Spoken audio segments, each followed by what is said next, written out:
breaking and entering, drunk and disorderly, law and order. A former prosecutor and a defence lawyer, not your typical pairing. And the result? Conversations about crime and punishment that are guaranteed to get you thinking. Welcome to Justice Matters, a weekly podcast. Our episodes are available every Monday on Apple Podcast, Spotify and YouTube. Follow us on Instagram and TikTok. Enjoy the episode. This episode contains descriptions of violence against children, including sexual offences and murder. Listener discretion is advised.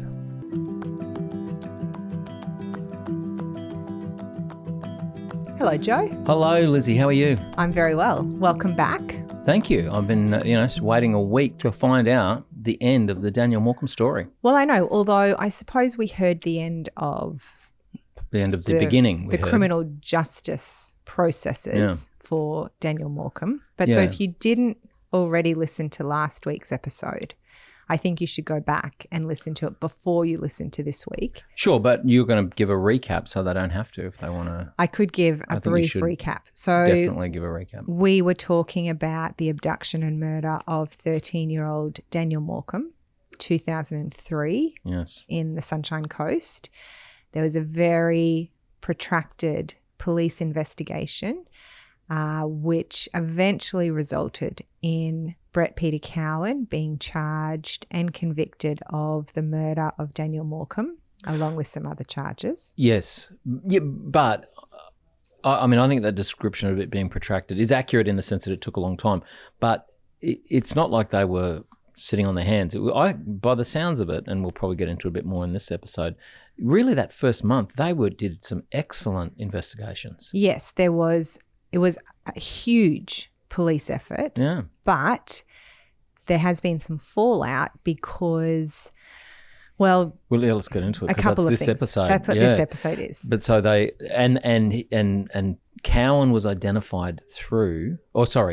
The evidence that was finally used to convict him was identified through a covert police operation. Yes, and in fact, if anyone's interested, you can Google it, and they call it based on an undercover operation from Canada. They've got this whole Mr. Big that's right, genre of police operations where they create these fictional crime gangs, and these people who are suspected of offences are drawn into the crime gang, and in return for being honest about their past, they're given entrance. Yes. So I committed criminal offences, but I'm not sure I'd fall for that. But just for people who didn't listen to last week and don't want to go back and listen to it. So Cowan is identified as a person of interest. He gives evidence in the coronial inquest, the first part of it. Yes, because he was identified as a person of interest because he had a history of serious sexual offending against children. Yes. And then 7 years after the Daniel Morcombe's gone missing, coronial inquest, and Cowan's a witness, and then says in that process they pull out a whole lot of other stuff about his past offending. That then causes the police to do a undercover operation in which they get the admissions that they need, and they get some hard evidence as well. Yes. And they had refocused on Cowan because also part of his alibi had fallen through. That's right. He said he was buying marijuana from a woman, and it turned out that she was actually at the RSL at that time. Yes. So it all fell apart for Cowan. And so we left it in 2014. He's convicted. I think we left it that he appealed unsuccessfully and didn't get a chance at the High Court. They didn't give him special leave. So he's convicted. But then the coronial inquest, which had started in 2010, had gone into 2011, had been in abeyance for years because of the trial. Now then resumed in 2016. Maybe we should just say why. Maybe people might be saying, what a waste of time. They've convicted him. Why are we wasting public money on a coronial inquest? Well, coronial inquests do more than determine what might have happened to the victim or Yes. who might be responsible. Yes. They also review processes and procedures. They look at institutions. It could be hospitals. It could be police processes to see if there needs to be any change or reform or that sort of thing. And in this case, there had been some complaints by Daniel's family Yes. about the carriage of the investigation. Yes. The initial response the day that Daniel was missing, the fact that Cowan had been interviewed in December 2003 and was definitely a person of interest because of his sexual history, his sexual offence history. So there were investigations through the coroner's court as to were there problems with police processes. Why did it take 11 more years for him to be finally properly convicted? Yes. Because that's a long stretch in any, most murder cases, the event occurs and the person's caught, tried and convicted within, couple of years. It reminds me so much of William Tyrrell.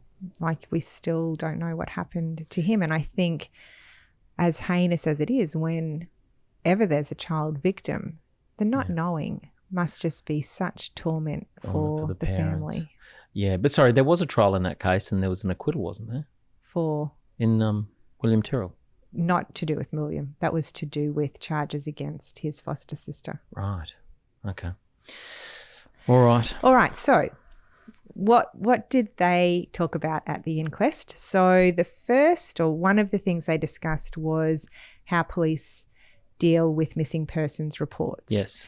Because an initial report was made by the Morcombes at about 7:30 p.m. on the 7th of December. Yeah. The police officer who took that report chose not to list Daniel as a missing person at that time. What time was this? 7:30 p.m. Okay, so just to remind everybody, so Daniel goes to stand at a bus stop or a place where a bus would pick him up.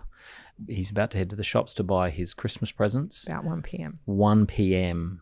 His parents arrive home at 4 and expect him home at 4:30, and he's not home, and they check the bus stop, and then they check the shops, and then they ring the bus company, and then at 7 they're at the police station reporting him missing. Yes. And so at 13 years old, the police officer felt that in the absence of any mental illness or mental health concerns, that he'd probably lost track of time with his friends and he would come home.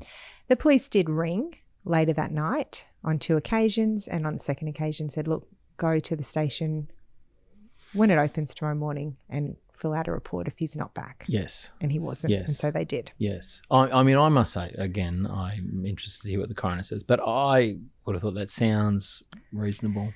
Well, interestingly, there was a significant change to Queensland Police procedures for missing persons that was introduced across 2003 to 2010. So I would say, perhaps instigated by Daniel Morcombe's case. Yes. So now there is a requirement for police officers to assign a risk statement to the matter being reported using a risk assessment guideline for missing persons. Wow. They're required to make a determination as to whether the concerns are low, medium, or high, and are required to report the incident before they finish their shift.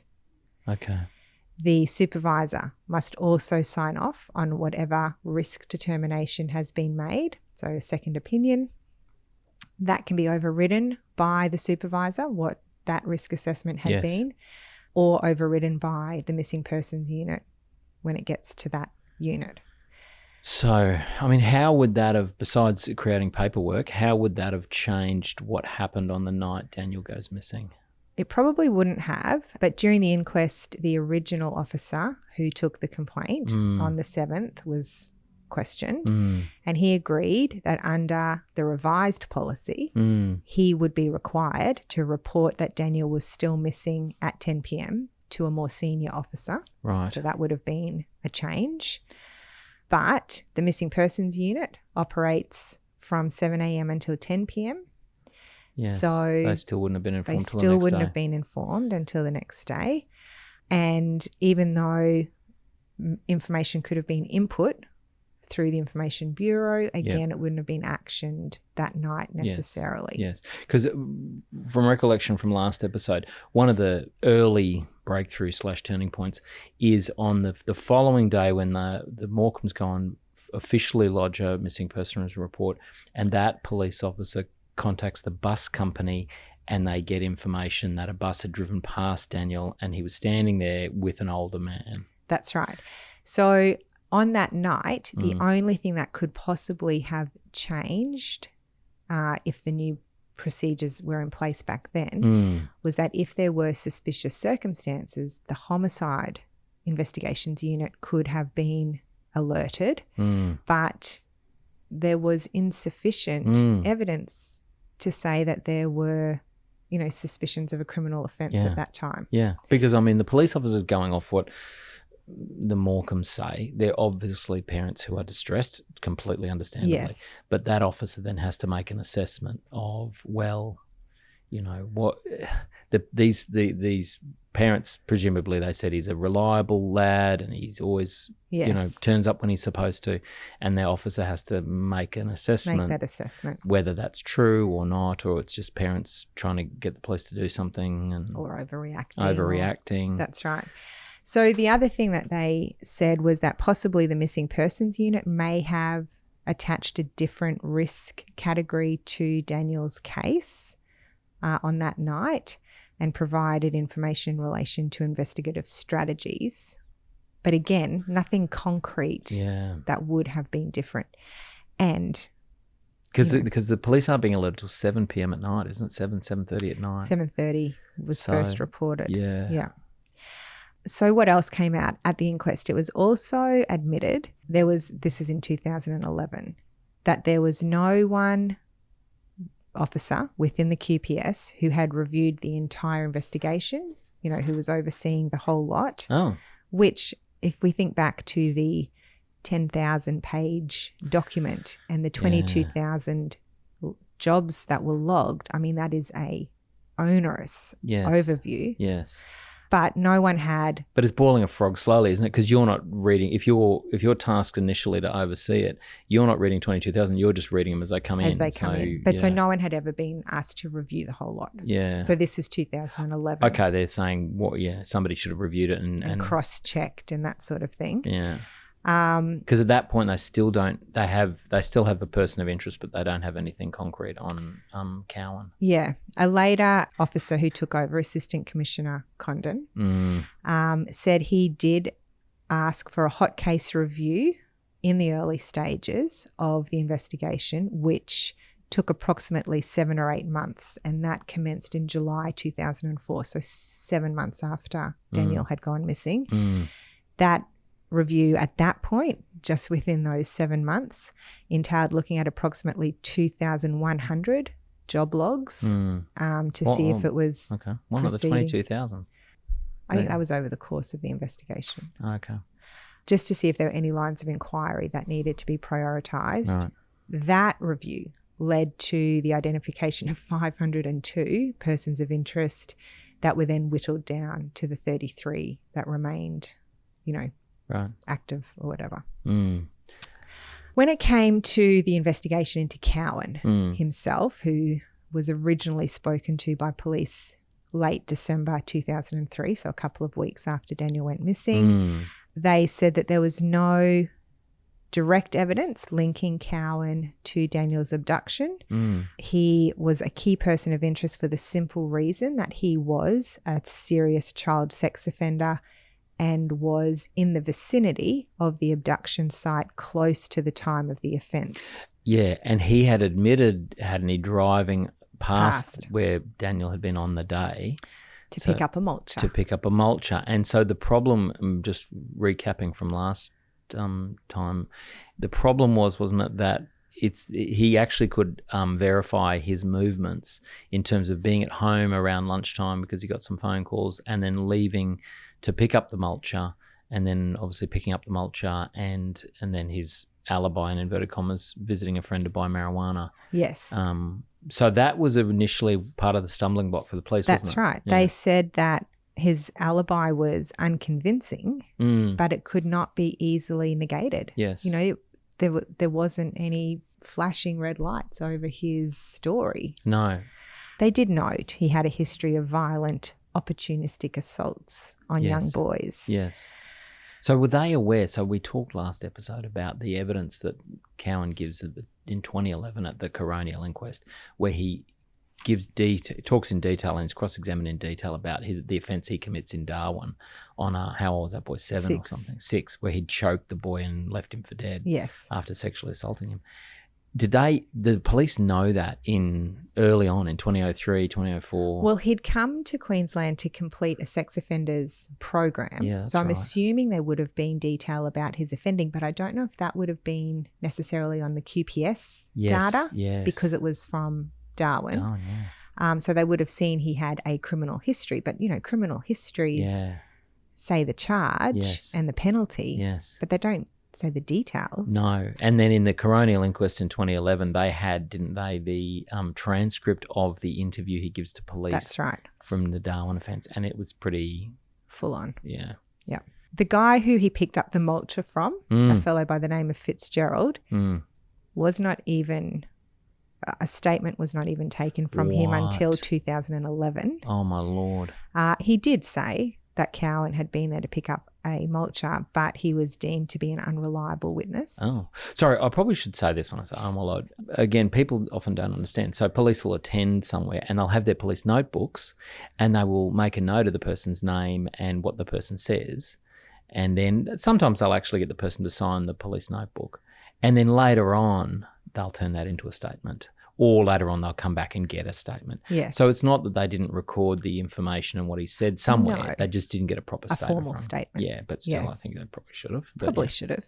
But I mean, I guess they weren't looking at Cowan as the offender because he had the alibi. Like if they've got these 33 persons of interest and 10,000 pages of work, Yeah. I mean, I would have liked them to have worked it out earlier, but anyway. Yeah. So at the inquest, Assistant Commissioner Condon was asked to respond to the suggestion that having regard to Cowan's history and the fact that Cowan was living on the Sunshine Coast, that he should have been interviewed by police even before he was on the 22nd of December. Wow. Okay, that's right. I mean, so Daniel Morcombe goes missing on the 7th of December. Yep. So 3 weeks. It's less than that, isn't it? 2 weeks later, they're interviewing Cowan, and they say he should have interviewed him earlier. Yes, Assistant Commissioner Condon said that from the outset, members of Task Force Argos within that State Crime Command, generated the sex offender list. He was brought to their attention on the 21st of December, and they immediately went to speak to him. So he defended that allegation or that suggestion. I think that suggestion is a bit rough. I think they seem to move reasonably quickly. And I mean, I don't want to dwell on it because it's so horrible, but they couldn't have moved any quicker to save Daniel Morcombe's life. He was dead by the end. He would have been dead. I mean, end of the 7th of the day. According to Cowan, he was dead almost immediately. Yeah. I think that suggestion that he hadn't used the internet for a week, I don't know the relevance of that, whether that was because he had kept Daniel. Yeah, I think, again, I don't know the ins and outs of the entire investigation, but if you think about, I mean, Cowan's married, you're not keeping somebody captive and keeping that secret from your wife and everybody else when there's a police out looking for the child. You would think not. You would hope not. I think that the victim impact statement of Bruce Morcombe was saying he prayed, that. Yeah. So we don't know, but we could hope. And based on his previous offending, Cowan's previous offending. Opportunistic and quick. So none of this was going to save Daniel Morcombe's life, but it might have made the suffering of his parents less because they could have caught Cowan quicker. Yeah.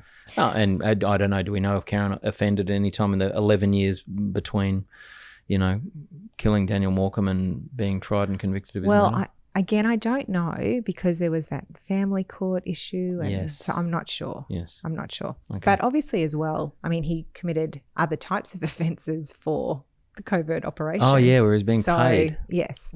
So I think he maybe did not reform. Anyway, so they seized his car on the 24th of December, examined it. So all of that happened quite quickly.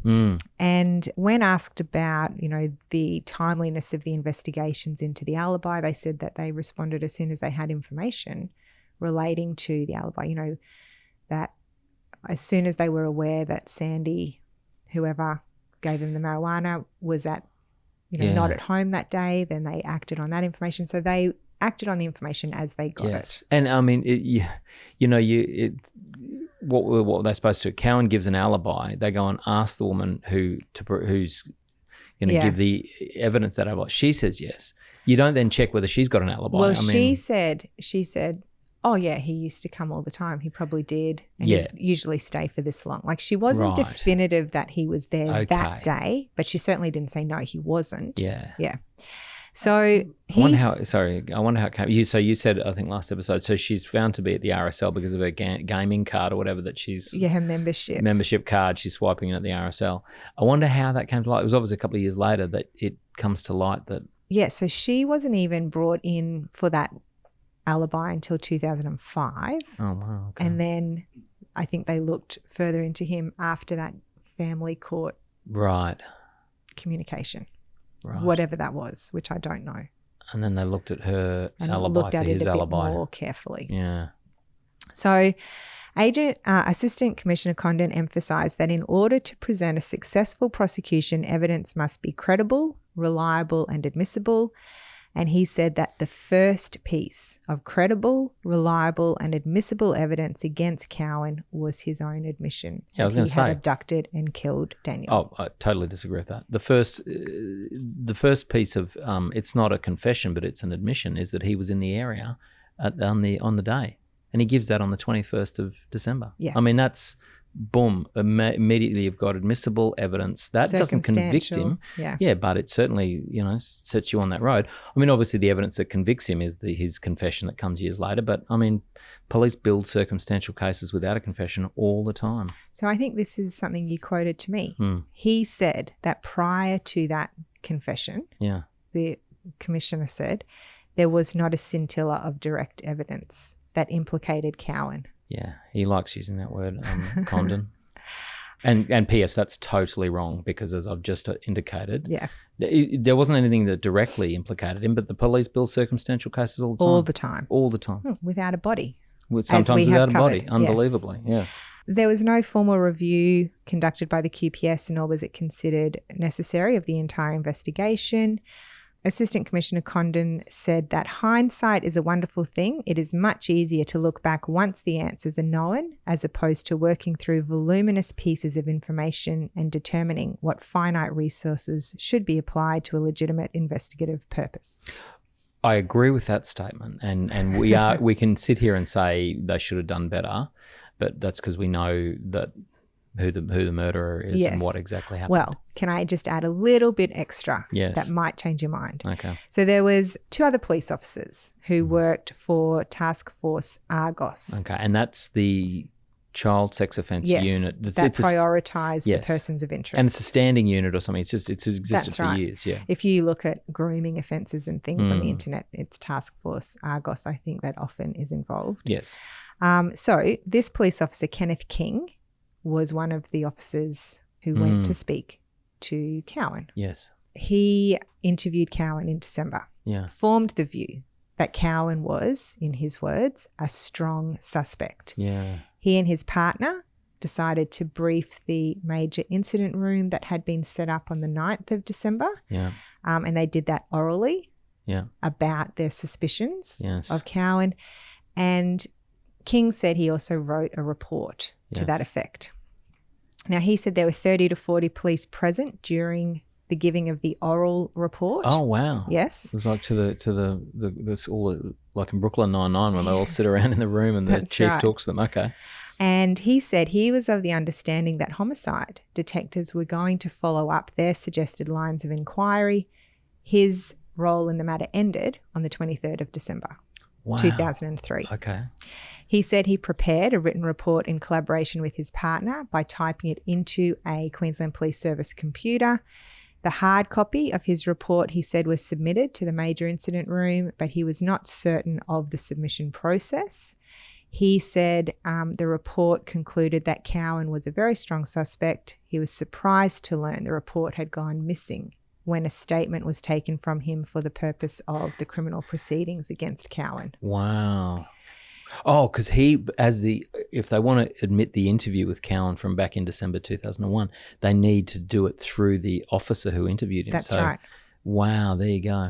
He said he got the impression of guilt from Cowan. Yeah. He was not able to attribute that to a particular crime, but he said he seemed to be too cooperative, a little bit too concerned. Yeah.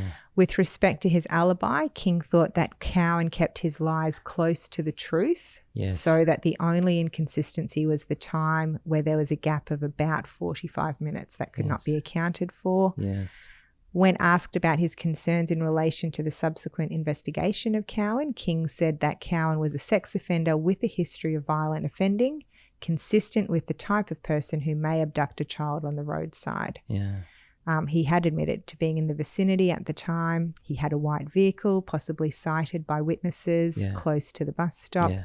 He had recently shaved off his beard and could have been of some similarity to the convict. Convict. Yes. But can I just say, so all of that he knows on the 23rd of December, 2 weeks after Daniel's gone missing. So for Condon to say there's not a scintilla of evidence, that's right, is just hogwash. Yes. His partner, a fellow called Dennis Martin, also added to all of that and said he'd had a conversation with Assistant Commissioner Condon in a hallway at the Maroochydore Police Station following the briefing given by King to the major incident room. And he said to Assistant Commissioner Condon, "You've got Cowan. I think you'll find he's your man." And he said that Assistant Commissioner Condon summarily dismissed his comment and told him to fuck off. Wow, that certainly is summarily dismissing it. And he said he then walked away and did not raise the matter with Condon again. No. So can I just say something about both the strength and the weaknesses of that assessment? Yeah. So what's that police officer from Argos? What's his name? King. And Martin. So in one sense, they're experts in pedophiles because they are from Operation Argos. They deal with them. They've no doubt interviewed them, so they know a sort of a personality type. So for an ability to sort of go on a gut feeling, and, I've seen this kind of stuff in previous cases, you really should look at this guy. In some sense, that's really useful because you've got people who are experts in the area. Yeah.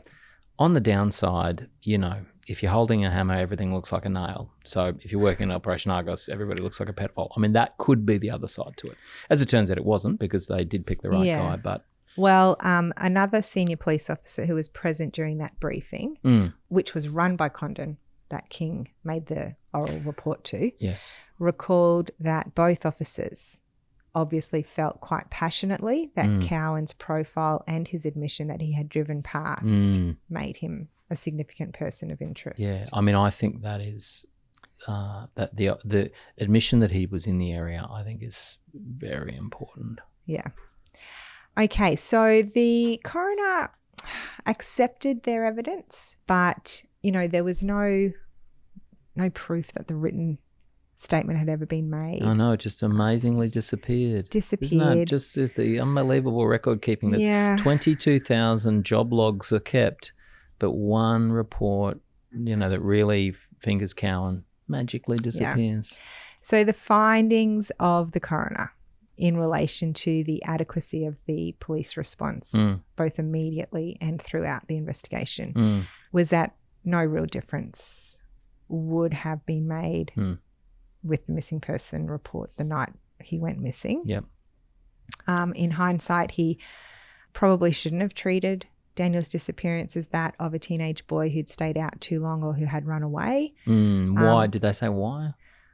Well, I guess as a matter of practice or policy. Yeah. But they also said that it was not inappropriate in the context of policy and procedure in 2003. Yes. So that changed before the inquest even started. Yeah. And that's, I guess, a positive that naturally occurred without the QPS being forced to make that change. Yeah. And because it takes it away from a police officer who happens to be on the desk and what he thinks of the assessment of the parents, and makes it a procedure where there's at least one other person has to check it. That's right. So that's resolved, I suppose. Yeah. Again, as we said, it was the largest criminal investigation in the history of Queensland, and the coroner repeated the words of the judge from the trial following the jury's finding that Cowan was guilty. She said, and the coroner repeated it, "To the police who conducted the investigation, your determination to bring this investigation to a conclusion and to ensure that there was evidence on which he could properly be convicted is absolutely to be commended, and sends a message not just to Mr. Cowan, but to anybody who commits a terrible crime and thinks that they're smart enough to get away with it, that you won't give up and you will use whatever appropriate techniques are available to ensure they're brought to trial and convicted in a proper way after a fair trial." So there was no finding of improper policing. In terms of the system and in terms of what they did. But, I mean, obviously, as at 23 December 2003, you know, the Operation Argus people are saying Cowan's a person you really need to look at, and that was then not followed up, you sort of diligently. Yeah. Because of a decision, it sounds like, made higher up in the QPS. Yeah. The coroner agreed more could have been done to focus on him in the early stages, but it's important to note that while a greater focus on him may have produced useful intelligence, it's not certain it would have produced any cogent evidence or led to his earlier arrest. And many positive changes have already been made to QPS policies and procedures to respond to missing children and homicide investigations since Daniel's disappearance. All right. We also had the Amber Alert system that was introduced. What's that about? Oh, an Amber Alert. You know, when a child goes missing? No. Oh, okay. So if police believe a child has been abducted, they issue immediately what's called an Amber Alert. Oh, okay. And so it's an urgent sort of signal statewide that, you know, be on the lookout for whatever. Do you not see them? They come up on my Facebook pages sometimes. Really? Because I'm old school. Okay. Sorry, I do get some things on my Facebook page just about missing people. I tend to just scroll past them. Right. We have the risk assessment process, obviously. Did you know that approximately 6,000 missing person cases are reported each year, and children under 16 make up almost 50% of the total number reported? This is what I sort of mentioned in the first episode when we talked about the Daniel Morcombe's parents going into the police station on the night he's missing and say he's gone missing, and the police officer has to make that call.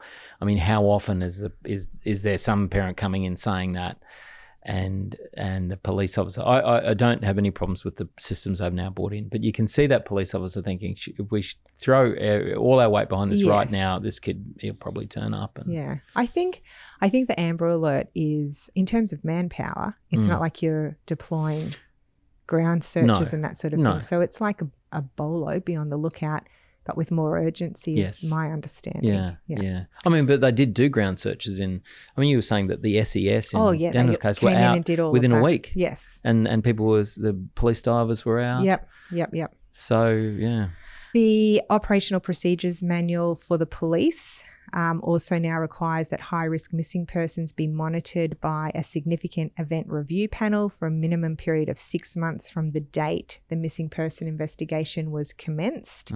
So that is to critically analyse the actions of the police during that significant event, make sure nothing's been missed, needs to be followed up, whatever. Okay. There is a need for independent reviews of unsolved homicides and suspicious missing person investigations. That is now incorporated into What is a suspicious missing person investigation? So it requires a review be considered in circumstances of a homicide or suspicious missing person investigation that has remained unsolved for a period of 3 months after the commencement of the investigation. Okay, interesting. I guess it's just further checks and balances now incorporated into the procedures manual. Absolutely. So the coroner made 2 recommendations. First, reviews completed through the investigation, throughout the investigation into Daniel's disappearance, particularly the review in 2011, demonstrate the value that a fresh set of eyes can play in a lengthy and complex investigation. And so the coroner recommends that the QPS be amended to mandate an independent review if it remains unsolved for 12 months. Okay, interesting. Coroner's recommendation number 2, the Morcombe family had obviously been understandably distressed that although Daniel's remains had been located in 2011, they were not released until November 2012. After a committal hearing had commenced. Yes. After Cowan instructed his lawyers he no longer required the remains be tested. And so the recommendation there was that the Queensland government amend the criminal code to ensure a time limit is imposed on the testing of human remains in circumstances where the prosecution and defence fail to reach agreement on the identity of the deceased. Oh, okay. All right, I suppose that sounds all right. I mentioned to you, and you tell me this wasn't a recommendation, that buses had to stop. It wasn't a recommendation from the inquest. Right. So yeah, I mean, I'll just explain that to people because my kids tell me, if Yes, I'm on the side of the do. road, and the bus comes in, it has to stop for me because of Daniel Morcombe. But you say that's not the case. So a side issue that emerged from the Daniel Morcombe case was the fact that he was not picked up from that bus stop. Yes. So he's a 13-year-old boy at an unofficial bus stop where the practice was you could hail the bus and away you go. Yes. So sliding doors, the bus that was due to pick up passengers at that spot broke down. Oh. And so another bus had to come. And so there was a delay. They were running late. And so that first bus took the passengers from the broken bus. And the bus driver of the broken bus said, you just go express to the shops. I'll pick up anyone on the way. Oh. So all the passengers are on the replacement bus that's going express to the shops. The shops. So they all saw Daniel hailing the bus from that stop, and the bus driver gives him a signal, like the next bus is coming. Yeah. Only a few minutes behind the first bus, and Daniel was gone by the time the second bus came through. Jeepers. That then was obviously a bit of attention was on the fact that that bus driver did not pick up this kid. I know, he must feel terrible too. But just the unlucky circumstance of the bus breaking down on that day. Yeah. So my children are the same. They tell me that kids are allowed to ride public transport for free. So I looked into that a little bit. Okay. And so what exists is a principle. Right. No child left behind for buses and I suppose by extension public transport. Although I can tell you that you get tickets on the tram. And that principle was introduced as a result of Daniel Morcombe's case, but it's not a policy and it's not a rule. No. But what it says is that bus drivers are to receive specific training to make the necessary decisions as to what course of conduct they should follow if a child has no fare. They can't pay. Oh, okay. Okay. They say, the transport people say, we never put revenue before safety, and on most occasions, a child without the necessary fare will be permitted to catch the bus. The statement from the operations manager said if a child has accidentally forgotten their bus pass or has insufficient funds, we'll always let them on. But if this behaviour repeats, we have no choice but to file a misconduct incident. Right. We have found most of the times the child is not at fault but their parents for failing to take responsibility for filling out the paperwork or giving their child money. Right. But that's not what I understood the finding was. I mean, I thought it was that they had to stop regardless of how full the bus is. And no. So there was an article that said there'd been over 1,000 complaints to TransLink about buses not stopping, failing to pick up children or vulnerable passengers since 2014. Yes. And they emphatically refute that claim. Yes. Okay. They say that too many students are blatantly dodging bus fares under a system that was introduced to keep kids safe. Former Transport Minister Scott Emerson said if banned students still attempt to travel and are turned away, it indicates a lack of responsibility on the part of parents or guardians. And there's no requirement for a bus to allow them to ride without the fare. But I thought it was also that they couldn't because I heard, and this is, that the bus didn't stop because it was so full. And so I heard that buses have to stop for children no matter how full they are. No, well, it wasn't about being full. No. It was about being late. Yes. And the fact that there was a second bus coming imminently behind who could pick up the passengers. Yeah. So Bruce Morcombe was questioned about his opinion on this whole bus picking up children or refusing to pick up children. He said the Daniel Morcombe Foundation receives, or at that time would receive, several calls per week from concerned parents. Yeah. And they said it is concerning, but there's, little that they can do. Like, it's not a law. It's not a rule. No. It's not a policy. It's a principle. Because it's not like Daniel didn't have the money. He had $100 cash in his pocket. That's right. Obviously, look, between you and me and whoever's listening, my children have utilised that principle. Really? Yes. Oh, okay. They don't often catch the bus home, but, they'll say, oh, we'll just catch the bus. And I'm like, well, you don't have any money. And they're like, doesn't matter. Don't worry about that. How's that? Wow. Okay. Okay, so that whole thing about children travelling for free, a fallacy. Okay. But it is up to the discretion of the drivers whether they feel that it would put a child at risk if they didn't allow them to travel. And so that's the training that... Yeah.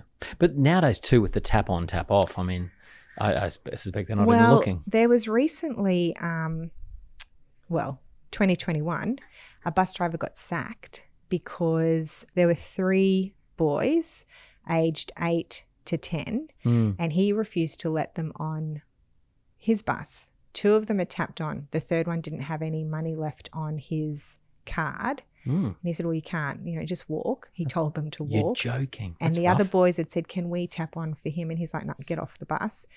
Apparently they threw a metal rod at the windscreen. They're obviously annoyed, boisterous and whatever. Okay. Yeah. And he also told those kids, you need to be accompanied by an adult to ride my bus. Oh, what? And so he got sacked for that. Yeah. Probably a bit rough, I must say, but sure he should have been less disciplined.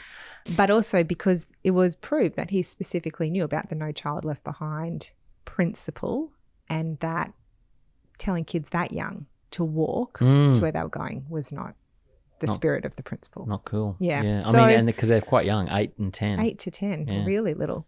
So, I mean, there is, there are protections there, but they're not policies, rules, laws. No. Yeah. But it sounds like even if the bus drivers, it wouldn't have helped Daniel Morcombe. No.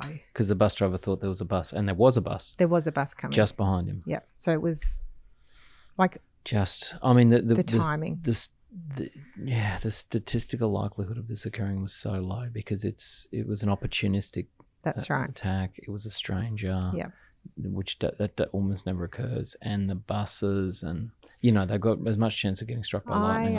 I think. I feel so. I guess most Queenslanders do, if not all of Australia. But my first baby was born in July 2003. So I was still on leave. I was, she was still itty bitty, and I would watch the news and just think how, it was my first experience of parental love, and I couldn't picture. No, I know. Just so horrible for Daniel's parents and brothers. Just heartbreaking. Yeah. Like in the true sense of the word. Yes. All right. So that's the bus scenario. So kids. Yeah. Pay your way. Yes. Yes. Some urban myths have been put to bed. Good. Other changes, I think, look, that whole next generation of kids born after Daniel went missing know who Daniel is, because the Daniel Morcombe Foundation has done so much in terms of awareness, safety. Yeah. There is a whole education program built into the curriculum. We have Do It for Daniel Day, you wear red. All of it is very much in the consciousness of our kids' generations. Yeah. And really great messages that are sent. Like, I look at Bruce and Denise Morcombe and just think, from that tragedy, they have wrought so much positive. Absolutely. I mean, it is the current iteration, and I don't want to take anything away from them because they are indefatigable workers, and they have really raised the consciousness of people about this. But I mean, you and I had stranger danger when we were at school. We did have some notions of it. It was around. Yes. So, but it's just been given a bit more structure, I think, and a lot greater emphasis. I think so. And I think also, like, it was little things like when you think about stranger danger or that kind of child abduction, you're not necessarily picturing a 13-year-old boy. No. Like you're thinking of littler kids, but this really brought home it's any age. And girls and boys and a teenager. Like he was a teenager, nearly 14. Yeah. So it really just, I think, demonstrated, it's all kids. Yeah. Really Absolutely. Watch out for them. Yeah.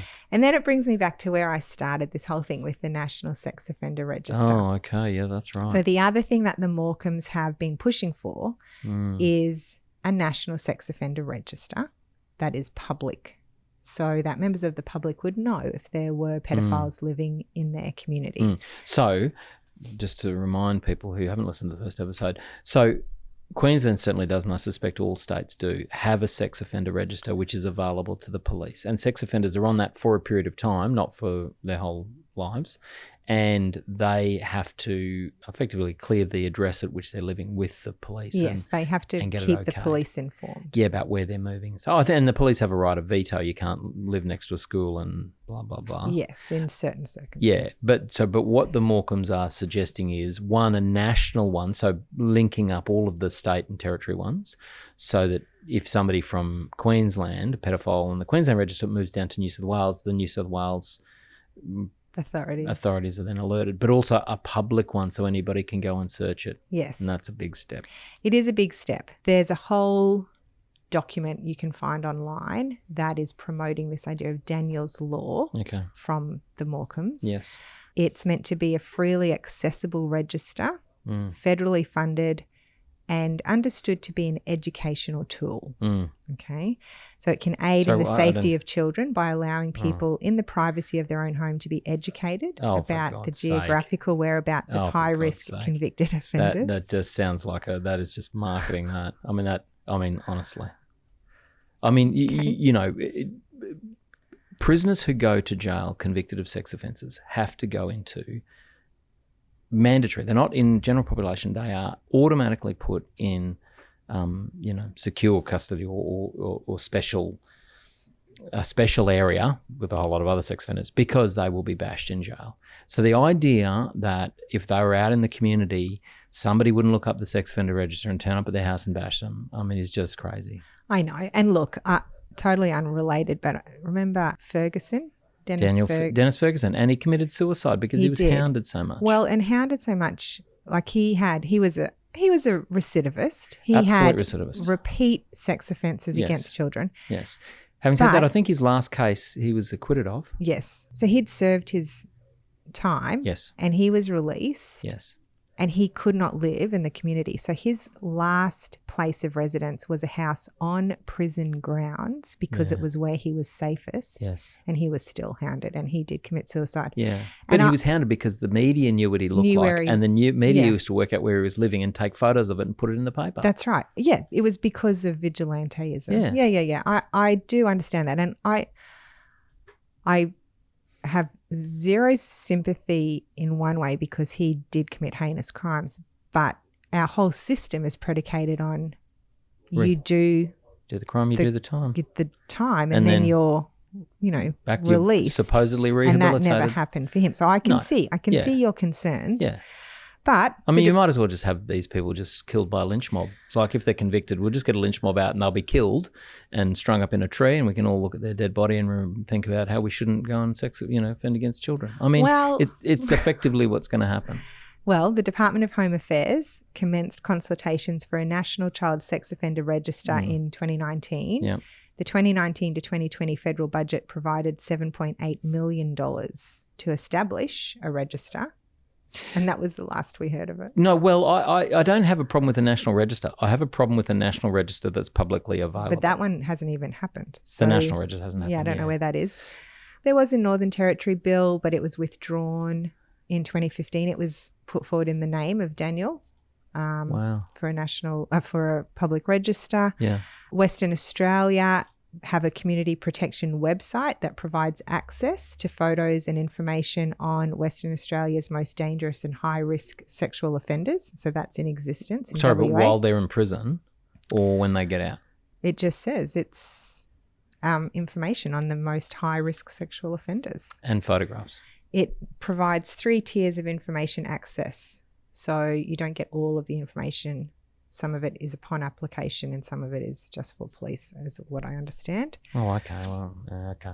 I'd like to hear some more on that. It doesn't sound like it's doing what the Morcombes are asking for. Well, the 3 tiers are missing offenders, so provides photographs and personal details of reportable offenders who have either failed to comply with their reporting obligations, provided false or misleading information to police, and whose location or whereabouts is not known to police. Okay.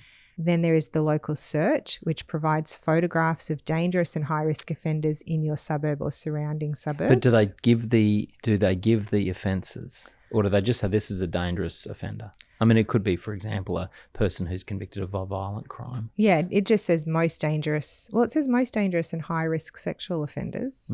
Okay. And then there's a disclosure scheme, which allows a parent or guardian of a child to inquire about a specific person who has regular contact with their child to see if they're on the register. And they just get a yes or a no, presumably. I don't know. All right. 2022-2023, South Australia has confirmed work is underway across several government agencies to deliver a registry for the state. Oh, they don't have one? No. Oh, okay. It would allow a parent or guardian to make an inquiry about a specific person who has regular contact with their child. Okay. Anyway, so I don't know that it's ever going to happen. I don't know that it should. And I know I've done some study, and I know in America where there is a public register, it has 0 impact on recidivism rates. Like, one of the reasons they said was that if your name's out there, then, you're not going to put yourself at risk of being convicted again because people know, okay. It doesn't have any impact on any of that. Like it's not doing what it needs to do. No. I think that's everything I wanted to cover.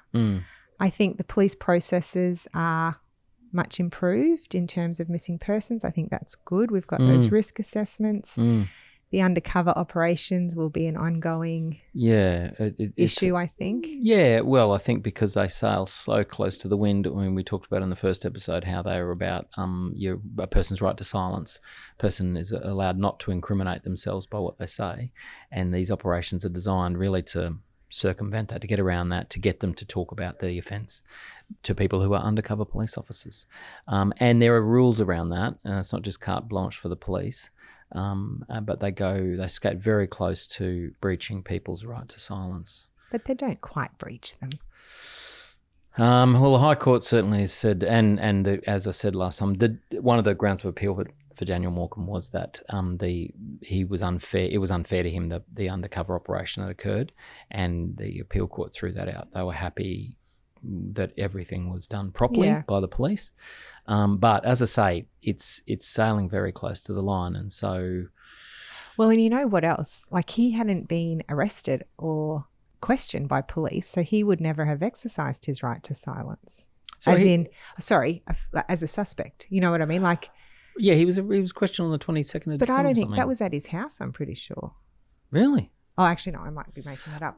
I don't think it was like he obviously was happy to talk to the police because he did. Yes, he was very cooperative. Sure, but that doesn't mean that he wasn't cautioned. No, they wouldn't have cautioned him, would they? I reckon they would have. Do you? Well, maybe he was being questioned. Well, anyway, but he didn't exercise his right to silence. But that doesn't mean he can't later on, just because you've... No, I know, but there was no evidence anywhere that he had said, I exercise my right to silence. And that's one of the ways you can argue against a covert operation, by saying it's circumventing your right to silence. I see. He said he didn't want to talk, and now we're trying to get him to talk. Yeah, interesting. And he had talked, and he kept talking. He had quite a lot to say at the inquest. Yeah, unbelievable.